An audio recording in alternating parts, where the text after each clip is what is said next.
Imagine waking up tomorrow morning, picking up your phone, and checking your banking app. You expect to see your usual balance, but instead, you see a blank screen. Not a zero, just blank. You walk outside. The cafes are open, the grocery stores are stocked, and the cars are on the street. But there are no price tags anywhere. Over the course of a few hours, a strange realization washes over the globe. The concept of money has simply vanished from the human mind. The physical bills still exist in wallets, but they are suddenly viewed as nothing more than useless pieces of paper with dead faces printed on them. Would human society collapse into absolute chaos and violence? Or would we finally be free from the daily grind? We treat money like a force of nature, much like gravity or time. We organize our entire lives around acquiring it. But money is entirely made up. It only exists because we all simultaneously agree that it does. So, what exactly happens when that global agreement suddenly ends? If you enjoy learning how your body, mind, and world really work, subscribe now, because this channel breaks down complex things in simple ways. The reality of a world without money is not what you see in Hollywood apocalyptic movies. It is far stranger, and the psychology behind how we would react reveals a dark, hidden truth about who we really are. To understand what happens when money disappears, we have to look at what money actually is. Most people think of it as paper, metal, or digital numbers sitting on a server somewhere. But that is just the vehicle. At its fundamental core, money is trust. It is a psychological bridge built between strangers in a small, ancient village. You do not need money. You help your neighbor fix the roof on their cabin, and a few days later, they give you a basket of eggs from their farm. That is a system of reciprocity. You know them, you trust them, and your brain naturally keeps a mental ledger of who owes who. But you cannot scale that interpersonal trust to 8 billion people. The human brain is only capable of maintaining about 150 stable relationships. This is known in evolutionary psychology as Dunbar's number. Beyond those 150 people, everyone else is a stranger. You cannot trust them to pay you back. Money was invented as a tool to solve this exact biological limitation. It allows a software engineer sitting in an apartment in Tokyo to trade their value with a coffee farmer high in the mountains of Colombia without ever speaking a single word to them. It is the underlying operating system of global human cooperation. If you remove the operating system, the physical hardware of the world does not necessarily break, but the components immediately stop communicating. But here is where it gets interesting. The first 24 hours without money would not be defined by immediate violence. It would be defined by absolute, paralyzing confusion. Our modern supply chains run entirely on automated, frictionless payments. Truck drivers need fuel to deliver food to the cities. Without a mechanism to pay for that fuel, the trucks stop exactly where they are. Grocery stores in major urban centers only hold about 3 days of inventory at any given time. Once the realization sets in that no new deliveries are coming, panic buying would begin. But how do you buy something when the concept of purchasing is gone? You try to barter. You bring your expensive wristwatch to the store manager and ask for bread and water. But bartering is an incredibly inefficient way to survive. Economists call this the double coincidence of wants. I have an apple, and you have a pair of shoes. I want shoes, but you do not want an apple. You want a blanket. We cannot make a trade, and we are completely stuck in historical cases of extreme hyperinflation, such as in Weimar Germany in the 1920s, or more recently in Venezuela and Zimbabwe. When the official fiat currency lost all of its psychological value, people did not immediately revert to trading chickens for firewood. They desperately searched for proxy currencies. Cigarettes, gold jewelry, laundry detergent, and even mobile data minutes instantly became the new cash. Our brains are hardwired to seek an objective measurement of value. We simply cannot function in large groups without a shared ledger. And this is where most people get it wrong. They assume we would just figure out a fair trade system and sing songs around a campfire, But within a few weeks, the highly connected, globalized world would shatter into thousands of hyperlocal, isolated communities. Without international trade and global shipping lanes, you only have access to what is physically produced within walking or driving distance of your home. If you live in a cold climate, you will never see a fresh banana or a coffee bean ever again. If you live in a massive metropolitan city, you are in immediate, life-threatening danger. Modern cities are not self-sustaining ecosystems. They are sprawling concrete islands that require massive, daily imports of calories, electricity, and clean water to survive.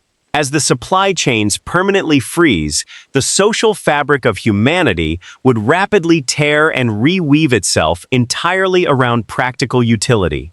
Your social status would no longer be defined by your bank account, the car you drive, or your family name. It would be defined strictly by what you can do with your hands. Doctors, farmers, carpenters, and civil engineers would instantly become the new upper class. Social media influencers, corporate middle managers, investment bankers, and marketing executives would suddenly find themselves at the absolute bottom of the social hierarchy. They hold highly specialized skills that have zero practical value in a trustless, moneyless survival system. But that is only half the story, and this brings us to a terrifying realization. What happens to the global power structures?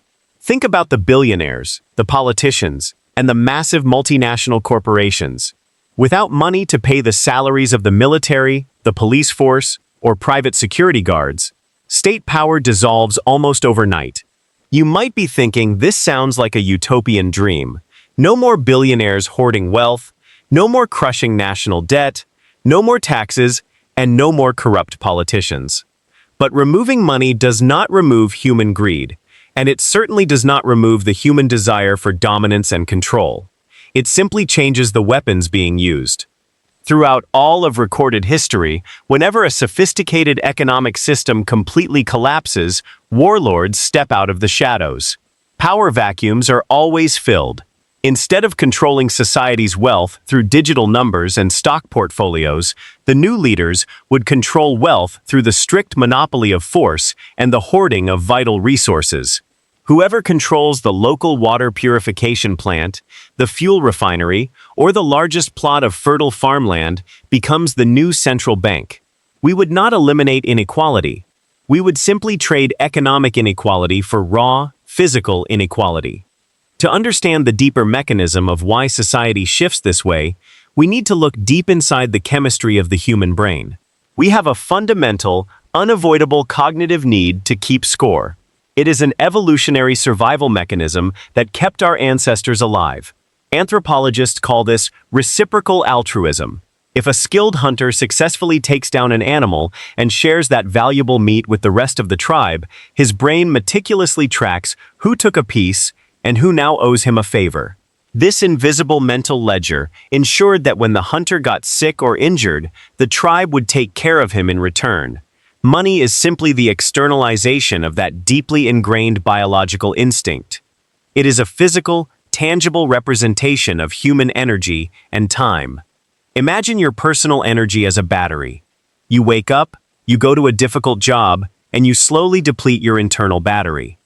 In exchange, your employer gives you a digital unit that holds all of that stored energy. You can hold on to it for 10 years and then trade it to someone else who spent their energy baking a loaf of bread or building a house. Without money, we completely lose the ability to store our energy across time and space. The science of human behavior clearly tells us that without a reliable, universal way to store the value of our intense labor, human motivation plummets to near zero. Why would anyone work in a dangerous factory building solar panels or processing chemicals for 10 hours a day if they cannot reliably exchange that exhausting effort for food, security, and shelter? Complex human projects, like engineering commercial airplanes, discovering genetic cures for rare diseases, or maintaining the underwater fiber optic cables that power the internet, require millions of specialized people working together in a highly synchronized rhythm. That level of massive synchronization is entirely impossible without a standardized unit of account. The consequences of losing this global synchronization are devastating and irreversible. Modern medicine, for example, relies on an incredibly intricate, invisible web of global supply chains. A single MRI machine in your local hospital contains thousands of highly specialized parts manufactured in 20 different countries, using rare earth metals mined from 3 different continents. Without the frictionless flow of money to facilitate those international trades, advanced medical technology regresses a full century almost overnight. The internet goes dark permanently, as massive data centers and server farms run out of cooling power and specialized maintenance. Humanity would be violently thrust back into a pre-industrial age, but with a terrifying modern problem. We now have a population of over 8 billion people. The Earth simply cannot support 8 billion hunter-gatherers. The maximum carrying capacity of our planet, without modern, money-driven, industrialized agriculture, is only a tiny fraction of what it is today. Mass starvation would become the defining feature of the new era, and the psychological toll on the survivors would be equally massive. Everything you have ever worked for, your life savings, your retirement plans, your child's college fund, and your entire sense of security for the future, erased in a single instant. The modern anxiety of paying off a 30-year mortgage or asking for a raise would be entirely replaced by the primal, consuming terror of not knowing how you and your family will survive the coming winter. This thought experiment brings us to a much bigger, deeply philosophical truth. We spend our lives complaining about money. We blame it for the world's worst problems. We constantly repeat the phrase that money is the root of all evil. We point to it as the sole cause of corporate greed, environmental destruction, and endless political wars. But money is just a mirror. It is a blank canvas that strictly reflects our own human nature back at us. It accelerates our absolute best qualities, allowing us to collaboratively cure polio, map the human genome, and launch telescopes into deep space. And it magnifies our absolute worst qualities, enabling vast political corruption, devastating poverty, and systemic exploitation. If money disappeared tomorrow, we would not wake up holding hands in a peaceful, enlightened utopia. We would wake up in a fractured, desperate, and terrified world. And almost immediately, before the sun even set on the very first day, we would begin inventing a brand new form of money, because we fundamentally need it. We need the shared illusion in order to survive the harsh reality of the universe. So the real question is not what would happen if money disappeared. The real question is, if money is just a collective psychological illusion that we all agree to believe in, why haven't we imagined a better one?